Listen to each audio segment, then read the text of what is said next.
Episode 4 of Season 1 of Irish Blood. Who is Father Al and what is his goal? Father Al Musa, Leonardo Taiwo, brings Fiona, Alicia Silverstone, breakfast in bed at the start of the episode. He suggests that they visit the waterfall he was describing to her. Since Marjorie Westmuller, Leigh Arnold, is anticipating the most recent draft of her divorce settlement, she believes she should probably finish some work. Tess, Djouliet Amara, texts Fiona a few seconds later to inform her that Mary, Wendy Crewson, is traveling to Ireland.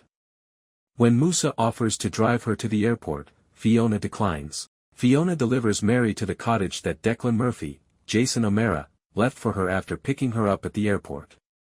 When Mary first sees Fiona's evidence board, she is overcome with emotion and enthusiastic about the entire project. She can either remain with Declan's family or crash there, Fiona advises. Mary says she doesn't think she's ready to meet the family yet. Their next destination is Declan, whom Mary does want to see. Mary and Fiona end up running into Isadora Murphy, Derbla Malloy, at Declan's tomb.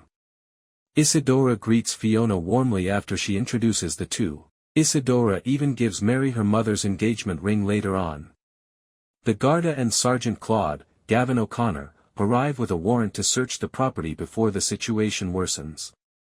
Fiona receives an apology from Royce Doherty, Ruth Codd, who claims to have only recently learned of the search. What are they looking for? Fiona asks her. Royce informs her that they received an anonymous tip regarding a hard disk that had a large amount of Bitcoin. Claude discovers the motivation. Returning to Isadora's home, Mary and Fiona run upon Una Murphy, Simone Kirby. Father Al, the priest, arrives while they are there and recognizes Mary right away. Al appears in the living room a few seconds later, describing how he and Mary got to know one another. Mary questions him about the priest issue. Al claims that he understood he would need to make a change if he wanted to balance the balances prior to meeting the great man upstairs. He wasn't that horrible, Mary informs him. He claims that he channeled his negative energy into a Togolese school for disadvantaged kids. Fiona inquires as to if he encountered any issues with the Irish Charity Authority. According to Al, those specifics are handled by his accountant. Al also informs him that he saw Declan a few weeks prior to his death, and he appeared to be carrying a lot of weight. Later that night, Al and Mary decide to eat supper together. Isadora warns Fiona to keep an eye on her mother when she is with Al. Mary says she's beginning to question whether she should have dated Al rather than Declan after leaving Isadora's residence. Isadora doesn't think he's a stand-up guy, and he doesn't seem to know anything about his own organization, Fiona tells her. Mary and Fiona encounter Musa a few seconds later. Royce calls Fiona shortly after introductions are made and requests that she visit the station. She needs to get something to wear to her dinner tonight, so Mary advises her to go ahead. Musa says he'll take her. Royce brings Declan's hard disk to the station and informs Mary that there was simply digital photographs and no Bitcoin landmine. There must be another hard drive, according to Fiona. Who would order that? Fiona asks. Royce is unable to respond. Fiona concludes that Declan may have given Minerva Quilligan, Palm Boyd, the second hard disk as a result. Musa is asked by Mary if Declan was content with his life in Ireland. He says yes and no, but he believes that she and Fiona are his greatest regrets. According to Musa, he talked about them often. Mary claims that she believed he had forgotten about them. She informs him that Fiona was emotionally damaged by Declan's departure. Minerva is informed about the raid by Royce and Fiona, who also question her about the hard drive. She denies any knowledge of it. They won't be the only ones who follow the breadcrumbs to her door, Fiona assures her. Mary asks Al, during dinner, what he meant when he said that Declan was carrying the burden of the world. Al claims they didn't spend much time together. If he believes Declan was holding all that Bitcoin, Mary asks. Al claims he is unsure, but he wouldn't live half a world away from the woman he loved if he had a tiny fortune.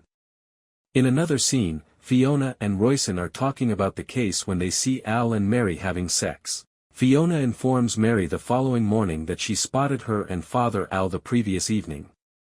Mary queries why she didn't pause to greet him.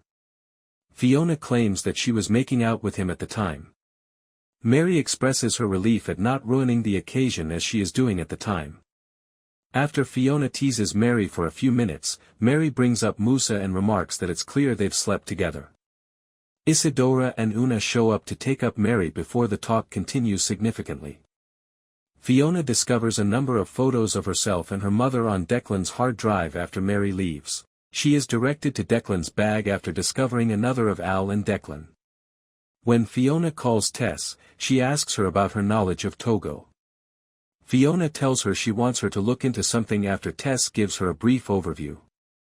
Tess gives Fiona a call back later and informs her that everything regarding Al's charity appears to be genuine. Mary gets a call from Fiona while she is out with Una and Isadora. She puts the call to voicemail automatically. Mary is asked by Una if she and Fiona are getting along well. Regarding her date with Al, Mary informs her that Fiona is being a pain in the ass. Mary queries them about what she ought to do. Since she would only be there for a few days, Una advises her to do as she pleases. While Mary handles dessert, she offers to take Fiona out to dinner. Mary gives Al a call.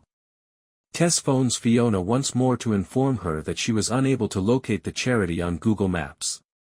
A mugshot of Al taken during his money laundering arrest is also sent to her by Tess. Fiona requests to talk to her mother over the phone with Father Al. As long as she provides him the hard drive, Al assures her that her mother is doing well and will remain so. How would Fiona know where to look for it?